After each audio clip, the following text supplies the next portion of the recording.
Shalom, selamat malam Bapak, Ibu, rekan-rekan para pejuang pendidikan Kristen di Indonesia. Senang sekali kami kembali bisa menyapa Bapak Ibu semua. Saya mewakili dari MPK, Majelis Pendidikan Kristen di Indonesia. Menyapa Bapak Ibu semua, perkenalkan nama saya Susana Tuperisa, bagi yang baru nonton mungkin belum kenal.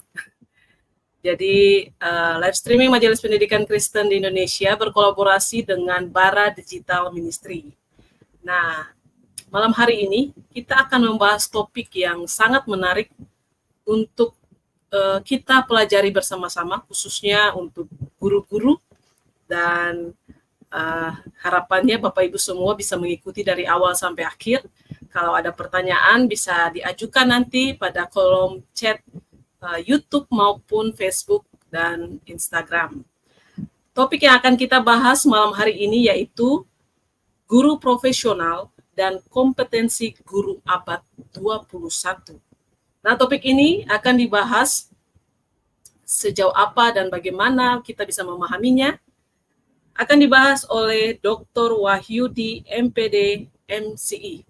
Beliau adalah pengurus harian bidang pengembangan pendidikan Majelis Pendidikan Kristen di Indonesia. Pak Wahyudi juga adalah Ketua Wilayah 1 Pulau Jawa, Himpunan Dosen PGSD Indonesia. Pak Wahyudi juga adalah Ketua Pusat Studi 3CM Center UKSW. Pak Wahyudi juga adalah konsultan pendidikan PPKS dan juga pengurus LP3S Salatiga.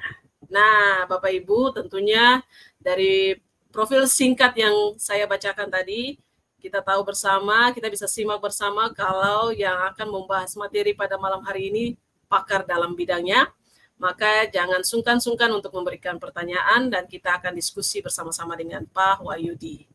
Nah, sebelum saya serahkan ke Pak Wahyudi untuk penyampaian materi pada malam hari ini, kita mohon pimpinan Roh Kudus untuk menyertai dan memberkati kita. Mari kita berdoa.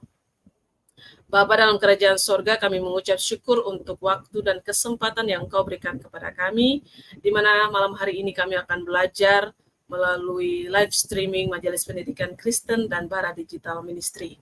Kami mohon hikmat pimpinan kuasa Roh Kudus Tuhan menyertai kami semua, memimpin kami untuk bisa mengerti setiap materi yang akan disampaikan oleh hamba-Mu. Berkati hamba-Mu Pak Wahyudi yang akan menyampaikan materi pada malam hari ini dengan segala persiapan yang ada.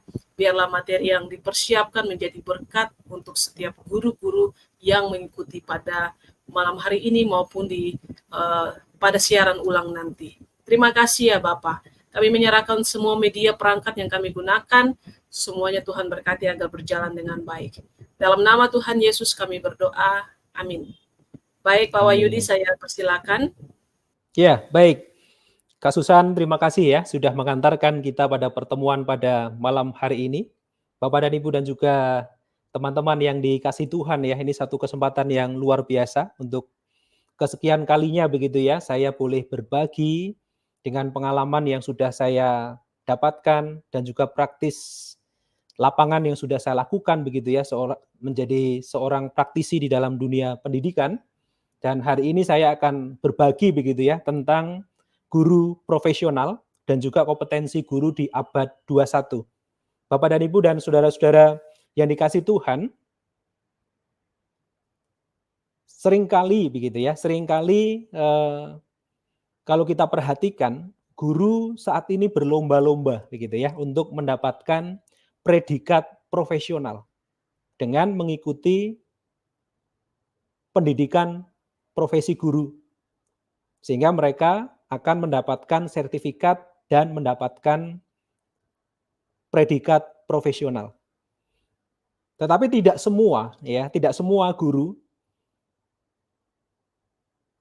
mencari dan mendapatkan sertifikat itu kemudian diikuti dengan profesional yang sesungguhnya. Profesional yang nantinya diimplementasikan dalam rangka untuk memfasilitasi peserta didik belajar secara baik dan efektif sehingga mengantarkan mereka untuk mencapai kompetensi atau kemampuan yang harus dimiliki oleh peserta didik. Sehingga saya tertarik untuk melihat dan merefleksi begitu ya, bagaimana seorang guru ini betul-betul mampu mengimplementasikan predikat profesional yang mereka dapatkan dalam pembelajaran mereka sehari-hari bersama peserta didik.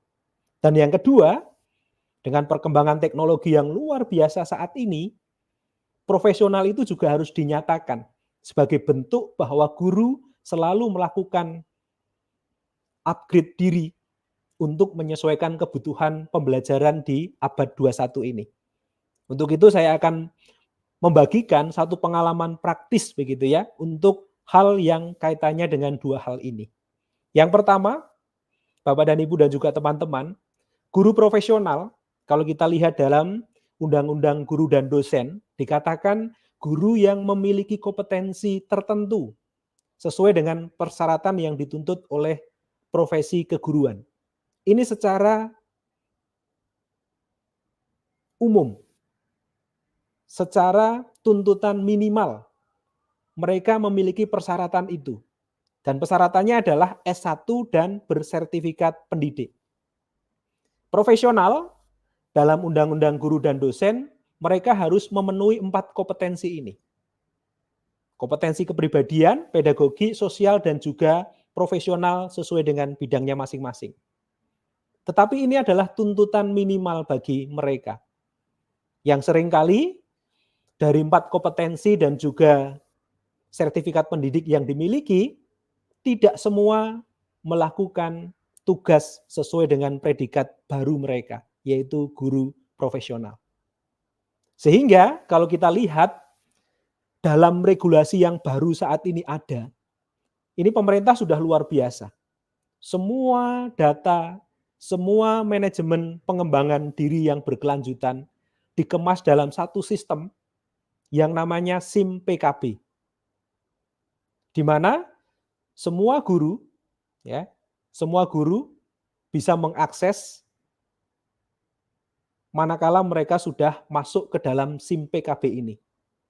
Ada satu platform baru yang disiapkan oleh pemerintah melalui Kemendikbudristek begitu ya, dalam platform yang diberi nama PMM, Platform Merdeka Mengajar. Disitulah guru punya kesempatan untuk melakukan pengembangan diri secara berkelanjutan, sehingga mereka selalu melakukan upgrade diri, sehingga mereka betul-betul mampu mengimplementasikan predikat profesional yang mereka miliki. Nah, regulasi baru ini memberikan fasilitas yang luar biasa.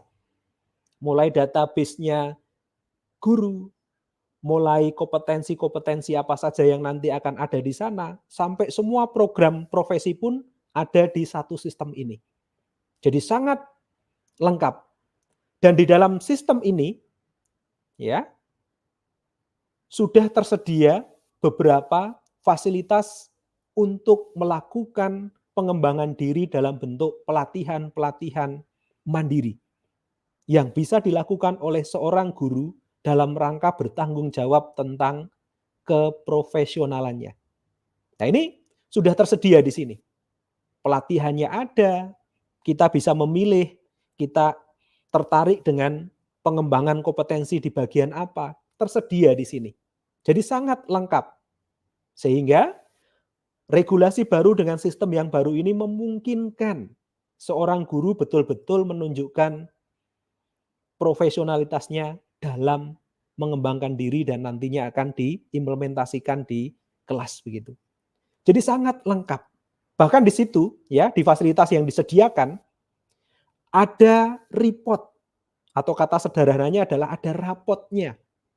Bagaimana seorang guru ini melakukan praktek pembelajaran yang disiapkan dengan baik, tersimpan semua di sana. Pengembangan kompetensinya semua tersedia di sana dan semua terekap. Sehingga bagi guru yang betul-betul berkomitmen untuk mengimplementasikan predikat profesional ini, maka dia akan terus mengupgrade dirinya dan terlihat dari pelatihan-pelatihan yang mereka ikuti dan ditunjukkan dalam poin yang sudah dikonversi ke dalam bentuk skor. Ini menunjukkan bahwa mereka betul-betul menghayati profesional itu kemudian diikuti dengan komitmen untuk mengembangkan diri. Kemudian ada tugas tambahan, ada perilaku kerja, dan ada rangkuman dari semua aktivitas yang ada. Artinya apa Bapak dan Ibu dan juga teman-teman? Fasilitas yang ada di SIM PKB, di PMM ini, sangat-sangat lengkap. Dan kita sudah difasilitasi, sudah dimudahkan. Sehingga kembali lagi kepada pribadi kita masing-masing. Apakah kita mau memegang predikat profesional itu dengan melakukan upgrade diri, mengembangkan diri kita untuk memenuhi kebutuhan-kebutuhan pembelajaran kita, sehingga kita mampu memfasilitasi peserta didik kita dengan aktivitas belajar yang baik, yang mampu mengantarkan mereka menjadi pribadi-pribadi yang nantinya akan mandiri, sehingga mereka mampu mengenal dirinya sendiri dan akhirnya mampu mengenal Tuhan secara baik. Difasilitasi dan dimudahkan. Kalau ini tidak dilakukan, ya kata predikat profesional tadi perlu dipertanyakan begitu. Jadi guru profesional adalah guru yang mampu melihat kebutuhan dan mampu mengupgrade dari kebutuhan itu sehingga dia mampu menyelenggarakan pembelajaran yang baik dan efektif untuk peserta didiknya. Difasilitasi dan dimudahkan. Ini kata kuncinya. Kembali ke diri kita. Hal baik apa yang kita dapatkan? Kalau yang dulu, ya, guru akan melakukan pengembangan diri, harus datang ke satu tempat, harus membayar, ya, harus melakukan perjalanan yang jauh.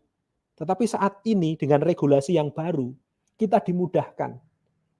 Sehingga hal baik inilah yang nantinya harus kita manfaatkan secara baik supaya kita mampu bertanggung jawab atas predikat profesional yang diberikan kepada kita.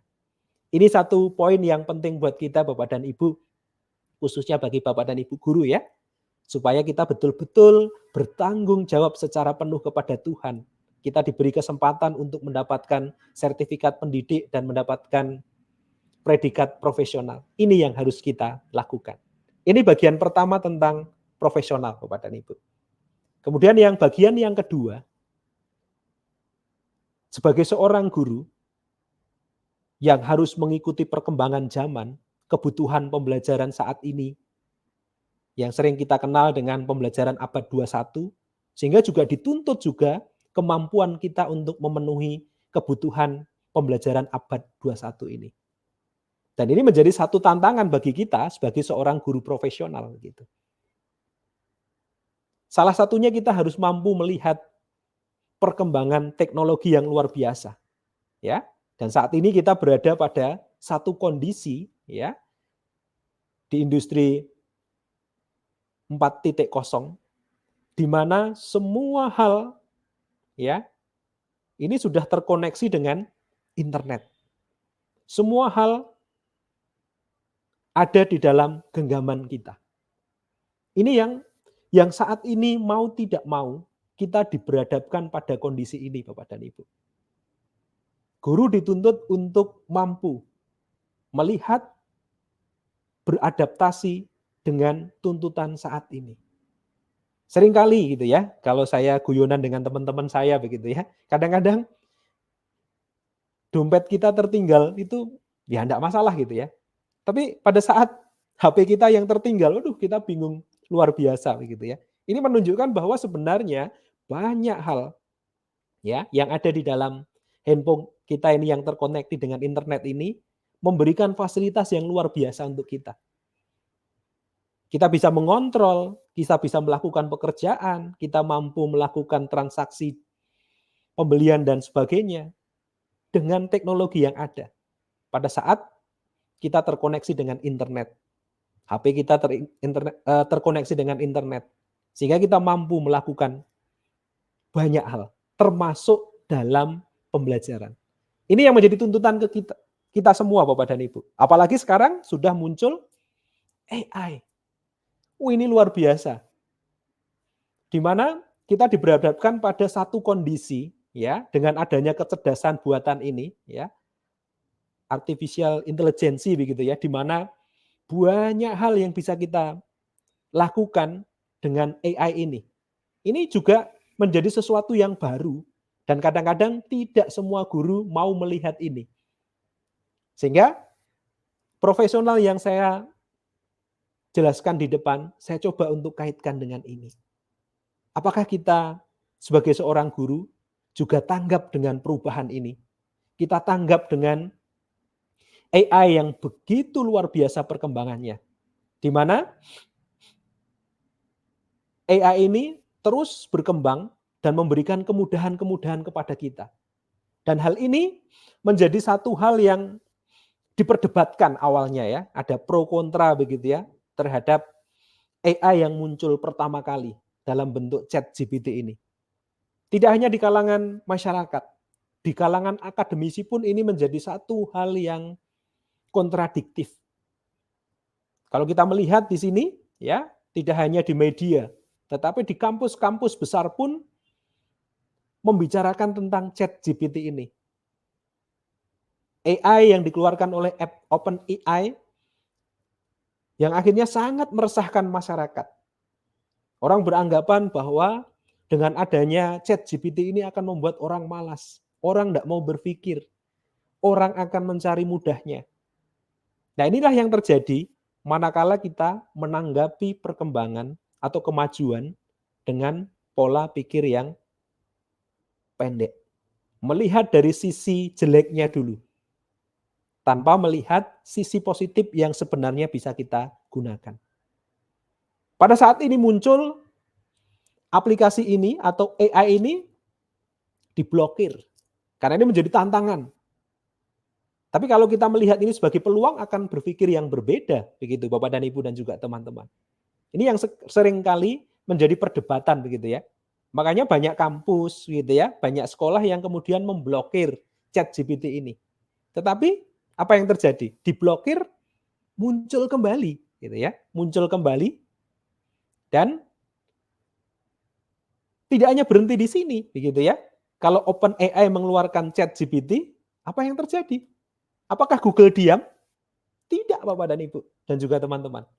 Google tidak diam melihat ChatGPT yang sudah dikeluarkan oleh OpenAI, akhirnya Google mengeluarkan Gemini. Mengeluarkan Google Lens. Di mana dengan Gemini ini prinsipnya sama juga dengan ChatGPT. Kita minta dibuatkan soal, juga dibuatkan oleh dia. Kita minta mengerjakan soal, maka dibuatkan juga penyelesaiannya dengan runtun begitu ya, bahkan mengalahkan alur berpikirnya kita begitu ya pada saat mengerjakan soal. Google Lens juga sama. Kita foto ya, kita foto soal begitu ya, kita masukkan ke Google Lens, maka akan keluar juga penyelesaiannya. Kita menuliskan soal, dia juga akan selesaikan. Ini luar biasa perkembangan teknologi Bapak dan Ibu. Manakala guru tidak mau dan tidak mampu untuk menyesuaikan ini, maka yang muncul selalu pikiran yang negatif. Bahaya ini, bahaya ini. Tetapi inilah kemajuan zaman Bapak dan Ibu, yang kita tidak lagi bisa menolak. Ya. Dan ini terus berkembang ya. Google memunculkan Gemini, Microsoft juga tidak mau diam Bapak dan Ibu. Microsoft juga mengeluarkan Copilot. Yang prinsip kerjanya juga hampir mirip. Membantu kita. Minta ide dibuatkan bahan ajar, dia akan berikan. Mau minta dibuatkan PPT tentang hal tertentu, dia akan buatkan dengan runtun. Tolong ubahkan ya, dari gambar ini kemudian deskripsikan dalam bentuk kata-kata, dia buatkan. Diminta membuatkan modul ajar, dibuatkan. Luar biasa Bapak dan Ibu, banyak hal. Ya. Banyak hal yang membuat aktivitas kita semakin dimudahkan. Dan apakah kita harus menolak ini? Ini yang perlu kita refleksikan. Apakah kita berhenti? Jangan pakai ini, tidak perlu mengenal ini. Nah, ini yang menjadi pertanyaan besar bagi kita, Bapak dan Ibu. Jadi ini tantangan sekaligus peluang buat kita.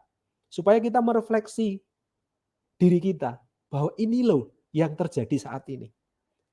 Sehingga, apa yang bisa kita lakukan? Apa yang harus kita lakukan? Ini yang menjadi pertanyaan besar. Karena ditutup dia akan, dan ini ternyata memberi manfaat yang luar biasa, manakala kita mampu memanfaatkan ini secara baik. Memanfaatkan ini dalam konteks yang positif, maka akan memberi manfaat yang besar. Apa yang harus kita lakukan? Ada dua pilihan Bapak dan Ibu. Kita diam, atau kita mau bangkit. Ya, kalau kita diam, maka kita akan terpuruk. Lama-kelamaan, karena kita tidak mengikuti tuntutan yang saat ini berkembang, maka lambat laun kita akan terpuruk dan akhirnya selesai, mati. Ya, tidak lagi bisa memberi dampak. Karena sudah tidak bisa menyesuaikan, akhirnya akan tersisihkan. Atau pilihan yang kedua, kita akan bangkit, kita berubah, beradaptasi. Yang semula berpikir selalu negatif, kita mencoba untuk melihat dari sisi positifnya. Sehingga pada saat kita mau berubah dan beradaptasi, maka kita akan berdampak. Perubahan yang kita miliki, perubahan yang terjadi pada diri kita, maka juga akan mengubah cara pandang peserta didik kita. Dua pilihan ini Bapak dan Ibu. Silahkan, mana yang akan kita pilih? Diam atau kita akan bangkit, beradaptasi, mengupgrade diri, dan akhirnya kita akan menjadi guru-guru yang berdampak bagi peserta didik kita.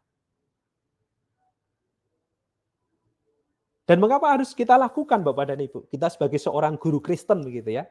Menjadi seorang guru Kristen, mengapa kita juga harus mengikuti perkembangan zaman itu? Apakah nantinya tidak menyulitkan kita? Ini menjadi pertanyaan besar buat kita. Mengapa ini kita lakukan? Karena guru adalah teladan yang pertama yang perlu kita renungkan di dalam hidup kita. Kita ini teladan Bapak dan Ibu. Ya, guru-guru ini menjadi teladan yang selalu dilihat dan diikuti oleh peserta didiknya. Kalau gurunya tidak mau berubah, tidak mau berkembang dengan tuntutan saat ini, termasuk dalam dunia teknologi di abad 21 ini, ya maka jangan berharap murid kita akan berubah. Karena mereka akan meneladani apa yang dilakukan oleh gurunya. Pada saat gurunya mau berubah, maka energi perubahan itu juga akan tertular bagi peserta didiknya. Guru berubah, maka siswanya juga akan berubah. Tidak cukup diberubah, maka dia akan berbuah. Karena akan menghasilkan lebih dari perubahan yang guru alami. Karena anak-anak ini masih luar biasa. Mereka berkembang lebih cepat daripada kita. Jika pada saat gurunya berubah, siswanya akan berubah, dan bahkan dia akan berbuah. Ini yang menjadi hal yang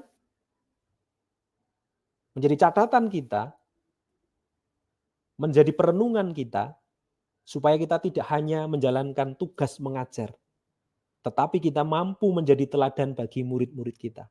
Berubahlah, maka muridmu akan berubah, bahkan berbuah. Yang kedua, guru adalah pemimpin. Karena guru adalah pemimpin, maka tugas guru adalah mementori. Bagaimana kalau gurunya tidak mau berubah? Bagaimana dia mementori murid-muridnya atau siswanya? Jadi gurunya dulu. Karena dia adalah leader, maka dia akan ngelit murid-murid atau siswanya, dimentori gitu ya. Dan akhirnya mereka akan menjadi calon-calon pemimpin masa depan. Nah, ini yang harus kita ingat dua hal ini Bapak dan Ibu. Guru adalah teladan, guru adalah pemimpin. Seorang pemimpin akan menghasilkan pemimpin-pemimpin berikutnya. Salah satu yang dilakukan seorang pemimpin adalah mau berubah, beradaptasi dengan kemajuan yang ada. Mau mengubah dirinya sehingga dia mampu mengubah murid-muridnya atau siswanya, mampu mementori siswanya, mengantarkan menjadi seorang pemimpin yang luar biasa ke depannya. Dan apa saja yang perlu kita pertimbangkan dan lakukan Bapak dan Ibu sebagai seorang guru Kristen dengan dua tuntutan tadi. Sebagai teladan, sekaligus sebagai seorang pemimpin. Hal apa saja yang perlu kita pertimbangkan dan kita lakukan? Ada 4 hal sebagai seorang pemimpin yang terus beradaptasi, menjadi seorang pemimpin yang adaptif, menjadi seorang pemimpin yang mampu melayani, menjadi seorang pemimpin yang betul-betul punya jiwa pelayan, yang melayani sehingga terus mampu mengantarkan peserta didiknya menjadi pribadi-pribadi yang siap menjadi pemimpin masa depan. Ada 4 hal berdasarkan pengalaman yang saya lakukan, yang saya refleksikan di dalam saya mendampingi siswa dan juga mahasiswa selama saya menjadi seorang guru dan dosen, Bapak. Yang pertama, semua pasti akan diawali dengan yang namanya kesepenuhhatian. Manakala kita memiliki kesepenuhhatian ini, Bapak dan Ibu, maka kita akan mampu mengubah diri kita menjadi semakin baik. Akan terus adaptif dengan perkembangan yang ada. Karena kita menghayati panggilan kita menjadi seorang guru profesional tadi. Pada saat kesepenuhhatian ini betul-betul ada di dalam kita. Jadi kita sudah tidak melihat lagi, ini anaknya siapa, kenapa saya harus begini. Karena saya lakukan ini dengan sepenuh hati. Kesepenuhan hati itu pasti akan diikuti dengan satu tindakan memikirkan itu dengan bijaksana. Bahwa ini tanggung jawab saya. Ini tanggung jawab profesional saya sebagai seorang guru. Maka guru ini akan memikirkan itu dengan bijaksana. Dengan melihat dari banyak sisi yang akhirnya betul-betul guru ini mampu menjalankan tugas tanggung jawab profesional ini dengan baik. Dan pasti semua yang dilakukan ini karena sepenuh hati dipikirkan dengan bijaksana, pasti untuk kemuliaan nama Tuhan dan dilakukan atas dasar takut akan Tuhan. Karena dia sadar betul, guru profesional ya harus begini yang harus dilakukan. 4 hal ini Bapak dan Ibu, yang sering menjadi pergumulan saya di dalam saya mengabdi di dunia pendidikan. Sehingga saya akan melakukan banyak hal untuk mengupgrade diri saya dalam rangka memenuhi kebutuhan peserta didik saya. Dan semuanya pasti endingnya untuk kemuliaan nama Tuhan, karena kita betul-betul mendasari ini karena kita takut akan Tuhan, bukan karena sekedar tuntutan. Maka kesepenuhan hati itu akan ada dan terus kita pikirkan secara bijaksana. Apa yang kita lakukan? Bangkit Bapak dan Ibu, bangkit. Dan segera kita lakukan, supaya kita bisa melakukan upgrade diri tadi, jika keempat hal ini kita miliki. Ya, apa yang bisa kita lakukan Bapak dan Ibu? Saya membuat 2 ilustrasi. Ini adalah ilustrasi kondisi, ya, kondisi aktivitas belajar zaman dulu. Ya, zaman dulu. Zaman saya, kakak saya, gitu ya, om-om saya yang dulu begitu ya. Ini menggambarkan tentang kondisi, ya, anak burung ini adalah kita gambarkan sebagai siswa-siswa kita, dan ini adalah gurunya. Maka siswa-siswa ini akan menanti-nantikan gurunya yang datang akan membawakan sesuatu. Ini dulu Bapak dan Ibu. Murid itu selalu menanti-nantikan apapun yang dibawa gurunya, itulah yang dia nantikan dan dia terima dan mereka sangat senang. Ini waktu dulu. Sekarang Bapak dan Ibu, bayangkan gurunya sudah berusaha gitu ya. Sudah berusaha mencari, membawakan. Tapi murid-muridnya apa yang terjadi? Dia memikirkan sesuatu yang beda dari apa yang sudah disiapkan oleh gurunya dan dibawa oleh gurunya. Dan ini real terjadi Bapak dan Ibu. Jadi jangan kaget kalau kita menjadi guru sudah persiapan mengajar begitu ya, tetapi murid-murid kita kadang-kadang tidak memperhatikan kita atau bahkan kadang-kadang aduh apa ini gitu ya. Dan ini terjadi begitu ya. Saya mengalami sendiri begitu ya. Saya punya anak yang akhirnya dia tidak mau belajar, tidak mau sekolah karena menganggap guruku gitu-gitu aja. Jadi aku malas belajar, aku tidak mau masuk sekolah. Ini terjadi Bapak dan Ibu. Ya, ini yang terjadi begitu ya. Ini yang terjadi. Nah, apa yang harus kita lakukan Bapak dan Ibu? Ya, melihat ilustrasi ini. Jadi semua sudah berubah. Tidak lagi ya, apa yang kita pikirkan, apa yang kita bawa itu selalu sesuai kebutuhan anak. Makanya ini yang harus kita rubah cara pandang kita dalam mengajar. Yang kita lakukan adalah ya, kita harus mengubah cara pandang kita. Dan ini kita lihat realitas sekarang Bapak dan Ibu.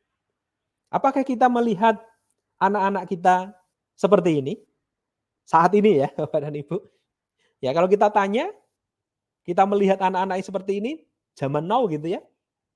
Nah ini jarang kita lihat sekarang Bapak dan Ibu. Anak-anak yang duduk manis belajar, bahkan sampai banyak buku yang dibaca seperti ini. Yang kedua, apakah ini? Yes. Apakah ini? Yes. Apakah ini? Yes. Ini realita Bapak dan Ibu. Ini realita. Anak-anak sekarang tidak sama dengan anak-anak zaman dulu. Yang mereka siap menerima apa yang kita bawa. Mereka punya cara belajar yang berbeda-beda. Mereka punya media belajar yang berbeda-beda. Mereka punya kesenangan belajar yang berbeda-beda. Maka yang perlu kita lakukan adalah merubah cara mengajar dan cara belajarnya. Kita harus beradaptasi dengan tuntutan saat ini. Salah satu fungsi AI adalah membantu kita, mengantarkan kita merumuskan strategi bagaimana mengajar untuk anak kekinian. Bapak dan Ibu bisa menggunakan salah satunya. Bisa pakai Copilot, tinggal dituliskan saja. Tuliskan strategi-strategi efektif untuk mengajar siswa zaman sekarang. Dia akan memberikan banyak pilihan di sana. Memberikan langkah-langkah, memberikan strategi-strategi di sana. Baru kita pikirkan dan kita pilih mana yang sesuai. Ini yang bisa kita lakukan Bapak dan Ibu. Mau tidak mau mereka sudah ke sana. Kita minta buatkan 10 topik pembelajaran tentang, katakanlah ya, mengenal tentang matematika misalkan. Buatkan 10 skenario. Ya, video tentang matematika kelas 7 misalkan. SMP. Maka AI ini juga akan membantu memberikan 10 topik dan urutan videonya harus seperti apa muncul semua di sana Bapak dan Ibu. Silakan nanti bisa dicoba sehingga kita bisa memenuhi. Bagaimana membuat ya konten-konten TikTok yang menarik yang bisa digunakan anak untuk belajar. Boleh. Dia akan memberikan juga. Dia akan memberikan cara-cara yang strategis untuk melakukan itu. Ini yang terjadi Bapak dan Ibu. Cara mengajar dan cara belajarnya harus berubah. Nah, ini salah satu yang saya coba lihat dari satu video yang luar biasa.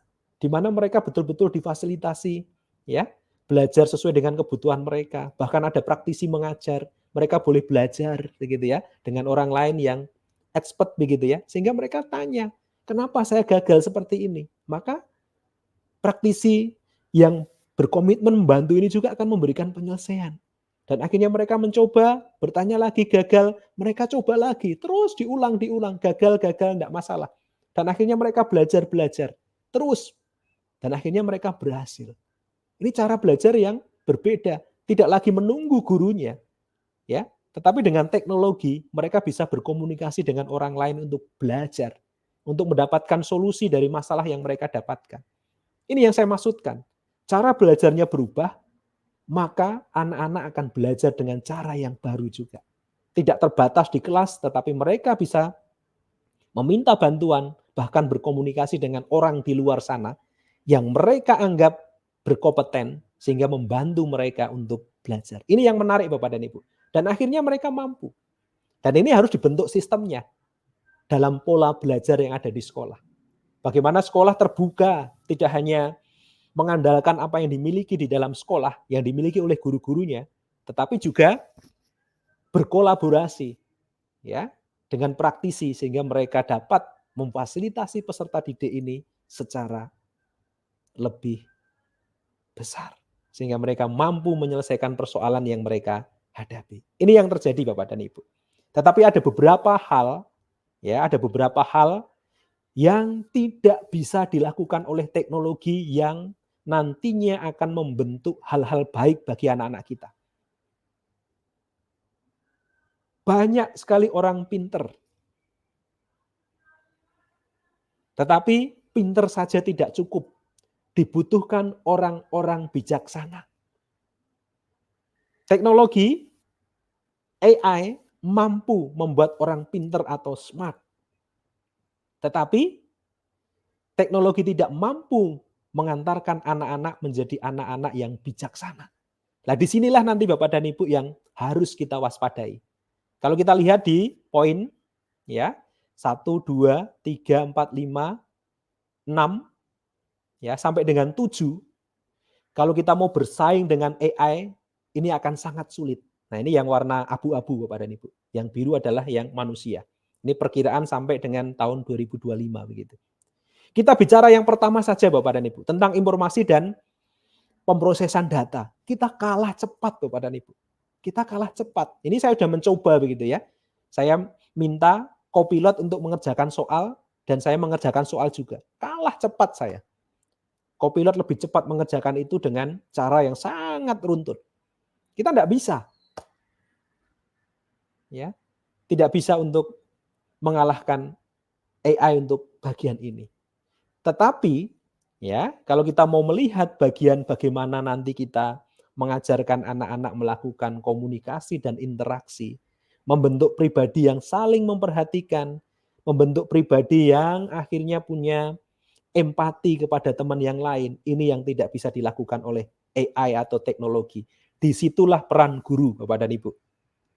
Jadi ada hal yang kita lakukan dengan bantuan AI, tapi ada hal yang sangat prinsip membentuk pribadi baik, membentuk keterampilan baik yang tidak bisa dilakukan AI. Salah satunya adalah pola komunikasi, berkolaborasi, berinteraksi. Kemudian bagaimana nantinya mereka menggunakan logika mereka, menggunakan penalaran mereka, pemecahan masalah yang mereka hadapi. AI hanya memberikan alternatif-alternatif. Tapi siswa atau kita sendiri yang nanti akan menyelesaikan persoalan itu. AI tidak mampu untuk menyelesaikan itu. Karena itu masalah kita, maka kita yang bisa melakukan. Dengan logika kita, ya, dengan penalaran kita, akhirnya kita mampu. Ini yang harus dilakukan oleh guru untuk peserta didik kita. Bagaimana melakukan manajemen, melakukan koordinasi, melakukan pengembangan dan sebagainya. Itulah tugas guru yang lebih besar dibandingkan oleh AI atau teknologi. Jadi beberapa hal ini menjadi catatan penting Bapak dan Ibu. Menjadikan mereka menjadi anak-anak yang cerdas, smart, AI sangat mungkin melakukan. Tetapi bagaimana kita mengantarkan anak-anak ini menjadi orang-orang yang bijaksana, hanya kita sebagai seorang manusia yang diutus Tuhan menjadi seorang guru yang mampu mengantarkan mereka menjadi bijaksana. Dan bagaimana kita mengkolaborasikan kedua komponen ini sehingga mereka menjadi pribadi yang utuh. Pinter, terampil begitu ya, tetapi memiliki hati yang baik. Sehingga mereka menjadi manusia yang utuh. Ini yang disebut dengan whole person education. Di mana kita mengantarkan peserta didik kita menjadi pribadi yang utuh. Ini catatan penting, guru yang profesional, guru yang punya kompetensi di abad 21 ini adalah guru yang mampu mengantarkan peserta didiknya menjadi pribadi yang utuh. Tidak hanya untuk dirinya sendiri, tetapi juga untuk sesama dan yang terutama mampu mengantarkan mereka mengenal Tuhan lebih tinggi. Itu yang menjadi tuntutan bagi guru profesional. Apakah kita bisa? Bisa Bapak dan Ibu. Bagaimana caranya? Ya harus bertahap. Tidak apa-apa. Kita bisa melakukan ini bertahap. Apa yang kita lakukan? Rubah mindset kita dulu. Supaya kita tidak selalu melihat hal negatifnya, tetapi kita melihat sisi positifnya yang mampu memberikan dampak yang kuat bagi peserta didik kita. Tentukan visi misi baru dalam proses pembelajaran kita, supaya kita terus diperbaharui, kita berubah, kita menjadi teladan, dan kita mampu memimpin peserta didik kita menjadi pribadi-pribadi yang betul-betul utuh dan mampu memanfaatkan apa yang dia punya untuk sesama dan juga untuk Tuhan. Caranya gimana? Upgrade diri, Bapak dan Ibu. Mulai dari hal-hal yang sederhana, ya, lakukan terus-menerus dan akhirnya akan berhasil. Selamat mencoba Bapak dan Ibu untuk terus mengembangkan diri, bertanggung jawab akan profesi kita sebagai guru yang profesional, memenuhi tuntutan abad 21 sebagai sebuah kompetensi, dan antarkan peserta didik kita menjadi pribadi yang utuh, yang mengasihi Allah dan juga mengasihi sesama. Terima kasih Kak Susan, ini yang bisa saya sampaikan. Semoga bermanfaat untuk kita semua dan Tuhan memberkati. Salam sehat dan sejahtera untuk kita semua. Terima kasih Kak Susan. Pak, terima kasih Pak Wahyudi untuk pemaparan materi yang sangat luar biasa. Bahkan pemaparan materi yang sangat aplikatif ya Pak, aplikatif, ada refleksi yang bisa juga Bapak Ibu guru bisa mengikuti bersama supaya dari materi Pak Wahyudi ini bisa jadi patokan Bapak Ibu guru bisa merefleksi diri bagaimana mengembangkan kompetensi pengajaran Bapak Ibu semua. Pak Wahyudi, saya ada beberapa pertanyaan yang sudah masuk, saya akan membacakan kepada Bapak. Kita karena sudah cukup dibatasi beberapa menit ke depan saja, jadi mungkin ada, saya batasi 3 pertanyaan saja mungkin ya Pak. Oke, siap Kak Susan. Oke, ya. Baik, oh jadi ini ada pertanyaan, bagaimana sekolah Kristen mengatasi kesenjangan digital di kalangan gurunya? Kita tahu bersama bahwa ada guru-guru juga yang gaptek atau belum begitu familiar dengan teknologi. Bagaimana nih Pak? Oke, ya. Kak Susan ya, ini karena kebetulan saya juga mendampingi ya beberapa sekolah yang dalam kondisi yang seperti ini. Langkah pertama yang harus dilakukan Kak Susan adalah sekolah atau guru ini harus menyadari dulu kondisinya. Bahwa kondisinya saat ini seperti ini begitu ya. Ya, jadi sadari itu dulu bahwa ada satu keterbatasan yang ada di dalam diri saya, di sekolah saya begitu. Nah, ini yang akan mengantarkan mereka akan memulai perubahan. Manakala kesadaran diri itu muncul. Setelah ada kesadaran diri, maka yang dilakukan berikutnya adalah memulai belajar dengan hal-hal yang kecil.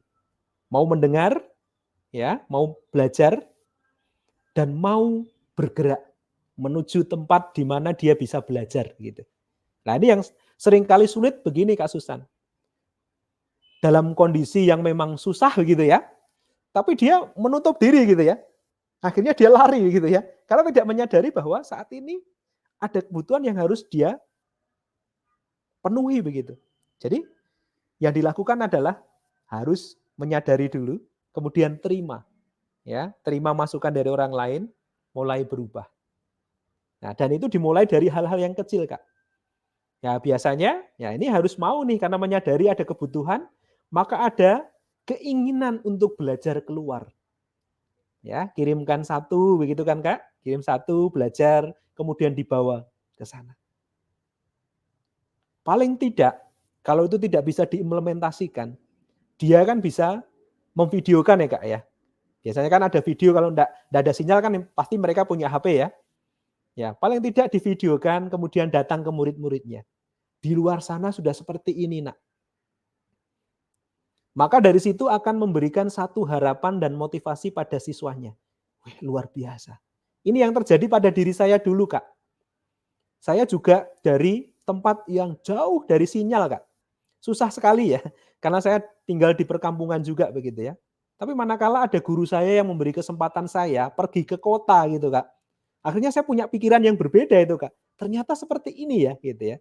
Nah, itu dari hal kecil tentang kesadaran diri dan mau berubah dan mau bergerak tadi, Kak. Ini yang harus dilakukan, Kak. Kalau tidak ada sinyal ya divideokan tadi, dilihatkan.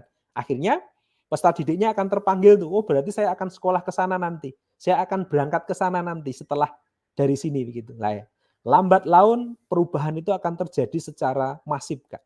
Mulai dari 1, 2, dan seterusnya, maka perubahan itu akan terjadi. Begitu Kak Susan, Baik, bagian yang baik, pertama. Ya. baik, baik, baik. Baik, Pak. Terima kasih. Untuk melanjutkan dari pertanyaan itu, Ya. setelah mungkin sudah ada sekolah bisa mengatasi kesenjangan digital di kalangan gurunya, bagaimana Ya. bisa memastikan kalau semua guru itu memiliki akses yang sama, Pak? Dari mungkin sudah gurunya sudah mulai mau belajar, mau mengembangkan diri. Nah, kalau dari sekolahnya sendiri, apakah ada cara penilaian atau evaluasi untuk memastikan bahwa semua guru ini sudah memiliki akses yang sama dalam penggunaan teknologi? Iya, betul Kak. Jadi ini adalah komitmen bersama Kak. Ya, komitmen bersama. Kalau komitmen itu lahir hanya dari beberapa guru, tidak ada kebijakan dari sekolah, maka ini juga akan sulit berkembang Kak. Sulit berkembang, sulit untuk ditularkan. Jadi langkah berikutnya yang dilakukan adalah membuat kebijakan Kak. Membuat kebijakan yang ditetapkan oleh sekolah. Sekolah mau berubah enggak? Ya, sekolah mau berubah seperti apa? Dan ini menjadi komitmen bersama yang diatur bersama, dilaksanakan bersama, dievaluasi bersama-sama. Yang namanya kebijakan ada aturan kan pasti harus ada reward dan ada punishment ya Kak ya. Dalam hal ini artinya bahwa karena ini menjadi kesepakatan bersama, ya harus diberi apresiasi bagi yang melakukan dan bagi yang tidak melakukan, nah ini yang harus perlu didampingi begitu Kak. Jadi ini harus ada kebijakan dari kepala sekolah. Kebijakan itu akan muncul dalam sebuah sistem gitu ya. Sistem yang akan digunakan dan dilaksanakan. Baru nanti didukung dengan sarana prasarana yang ada, Kak. Dan yang kedua harus kolaborasi, Pak. Kak, membangun komunitas ya. Membangun komunitas karena untuk sebuah perubahan tidak mungkin kemudian dalam skala besar bisa kita lakukan sendiri, Kak. Perlu dilakukan kolaborasi nyata. Ini yang juga dilakukan oleh MPK begitu ya. Bagaimana MPK ini kemudian memberikan jembatan ya kepada dunia industri dan usaha begitu ya. Mereka mau terhubung dengan sekolah. Nah, ini sekolah juga harus mencari komunitas-komunitas dan perkumpulan-perkumpulan seperti ini. Jangan diam begitu ya, harus mencari. Sehingga dari situ maka misalkan sekolah belum bisa menyediakan secara mandiri, maka dia bisa menggunakan yang ada di komunitas ini. Nah, seperti yang ada di tadi Pak, di SIM PKB Kak, itu kan semua guru punya akses ya Kak ya. Semua guru punya kesempatan untuk melihat itu begitu ya. Karena guru yang terdaftar pasti akan bisa mengakses ke sana. Sehingga itu salah satu yang bisa dimanfaatkan. Tidak harus tergantung semua dari sekolah dulu Kak. Perbesar komunitas, perbesar kesempatan, sehingga kita akan memberi peluang yang besar untuk berubah bagi guru-guru kita dan juga murid-murid kita. Itu yang harus dilakukan, Kak. Maka kesempatan itu lama-lama akan terpenuhi begitu, Kak. Baik, baik, baik, Pak. Terima kasih sangat menjawab. Memang kembali lagi kepada gurunya, Pak ya. Iya, Kak. Sekolah sudah Iya. mengupayakan, sekolah sudah mencari jalan keluar, kembali kepada gurunya. Iya. Dan guru bisa mengembangkan diri lebih baik. Saya ke Iya. pertanyaan terakhir, Pak Wahyu. Iya, oke, Kak. Apakah program mentoring di sekolah Kristen efektif dalam meningkatkan kompetensi guru, Pak? Oke ya. Ini program mentoring ya, Kak ya. Iya. Jadi salah satu cara seseorang berubah itu kan karena ada kesempatan ya Kak ya, ada kesempatan untuk dimentori. Makanya tadi guru itu adalah pemimpin Kak. Guru itu adalah pemimpin atau leader begitu ya, untuk dirinya sendiri, untuk teman sejawatnya maupun untuk murid-muridnya. Maka pada saat seseorang ya dimentori dan seseorang ini mau gitu kan ya, mau dan berkomitmen, maka proses mentoring ini akan memberi pengaruh yang besar bagi seseorang yang mau dimentori, Kak. Karena tidak semua orang yang dimentori itu kemudian bisa berubah. Karena memang tidak lahir dari komitmen dan keinginannya sendiri. Jadi prinsipnya adalah mementori dan yang dimentori juga berkomitmen untuk mau berubah. Maka kalau ini klop ya dari pemimpin dan yang dimentori, maka akan terjadi sebuah perubahan. Jika mentoring tidak akan berarti manakala yang dimentori ini tidak muncul keinginan untuk berubah, Kak. Ya hanya lewat saja gitu ya. Tapi kalau proses mentoringnya disambut baik dengan semangat dan komitmen yang kuat, maka proses mentoring ini akan mengubah dan mampu mengembangkan kompetensi bagi guru-gurunya. Jadi kuncinya adalah komitmen dan mau berubah. Baik, terima kasih Pak Wahyudi. Saya rasa cukup untuk pertanyaan-pertanyaan yang sudah masuk. Mungkin Bapak Ibu yang lain masih penasaran apa yang mau ditanyakan lagi, bisa disampaikan lewat kolom chat YouTube. Kita akan menyampaikan setiap pertanyaan yang Bapak Ibu sampaikan kepada Pak Wahyudi. Mungkin akan ada sesi yang berikutnya dengan Pak Wahyudi lagi, dengan pertanyaan-pertanyaan yang Bapak Ibu sampaikan, kita bisa sampaikan ke Pak Wahyudi untuk bisa dibahas mungkin ya di sesi-sesi atau pertemuan berikutnya. Terima kasih Pak Wahyudi untuk penyampaian materi pada malam hari ini. Pada akhir dari sesi ini saya minta closing statement dari Bapak dan bisa langsung ditutup dengan doa dari Bapak. Oke, ya terima kasih Kak Susan. Bapak dan Ibu dan juga teman-teman guru, predikat profesional itu tidak hanya melekat pada status kita. Predikat profesional itu harus diikuti dengan tindakan nyata. Harus ditunjukkan dengan aktivitas nyata yang bisa memberi pengaruh kepada murid-murid kita. Guru yang profesional adalah guru yang mau mengupgrade dirinya. Guru yang mau berubah. Guru yang mau berubah, dia akan menjadi teladan. Guru yang mau berubah selain menjadi teladan, dia adalah seorang pemimpin yang mampu mengantarkan peserta didiknya menjadi pribadi-pribadi yang siap menjadi pemimpin-pemimpin masa depan. Lakukan semuanya dengan kesepenuhan hati, pikirkan dengan bijaksana, lakukan semua untuk Tuhan dengan rasa takut akan Tuhan. Dan yang kedua, tuntutan teknologi saat ini luar biasa. Kita harus terus adaptif terhadap perubahan itu. Kita tidak boleh anti dengan perkembangan itu. Jangan melihat sisi negatifnya, selalu lihat sisi positifnya. Rubah mindset kita, rubah cara pandang kita, supaya kita mampu memanfaatkan teknologi yang ada untuk memfasilitasi peserta didik kita. Dan ada beberapa hal yang teknologi atau perkembangan saat ini yang bisa dilakukan, tetapi ada juga yang tidak bisa dilakukan. Untuk membuat siswa kita menjadi anak-anak yang cerdas dan pintar, teknologi atau AI bisa melakukan itu. Tetapi untuk mengantarkan mereka menjadi pribadi-pribadi yang bijaksana, AI atau teknologi tidak bisa mengantarkan mereka sampai ke sana. Hanya kita, guru-guru profesional yang terus mau berubah, yang mampu mengantarkan mereka menjadi pribadi-pribadi yang bijaksana. Menjadi pribadi yang utuh, yang mengasihi Tuhan, yang mengasihi sesama, dan akhirnya dia akan menjadi orang-orang yang bermanfaat, menjadi calon-calon pemimpin masa depan. Terima kasih Kak Susan dan juga Bapak dan Ibu. Tuhan memberkati kita semua dan kita tutup di dalam doa. Mari kita berdoa. Tuhan, sungguh kami mengucap syukur kepadamu. Jikalau pada malam hari ini kami boleh merefleksi tentang bagaimana kami sebagai guru-guru profesional harus bertindak, harus bertanggung jawab tentang predikat profesional kami. bukan sekedar predikat yang kami peroleh, tetapi menjadi tanggung jawab besar supaya kami betul-betul mampu menunjukkan profesionalitas kami untuk peserta didik kami, sehingga kami menjadi guru teladan dan guru yang mampu memimpin diri kami dan mampu memimpin peserta didik kami yang mengantarkan mereka menjadi calon-calon pemimpin.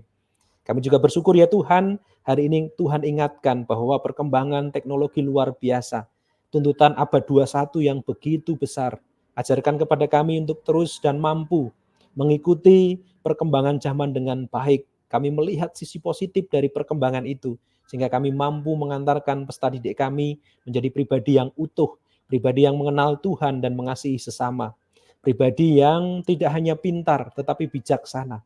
Karena kami tahu teknologi dan AI tidak mampu mengantarkan mereka menjadi pribadi yang bijaksana. Hanya kami menjadi seorang guru yang mampu mengantarkan mereka, guru-guru yang takut akan Tuhan, yang melakukan semua untuk kemuliaan nama Tuhan, karena memiliki kesepenuhan hati dan roh yang bijaksana.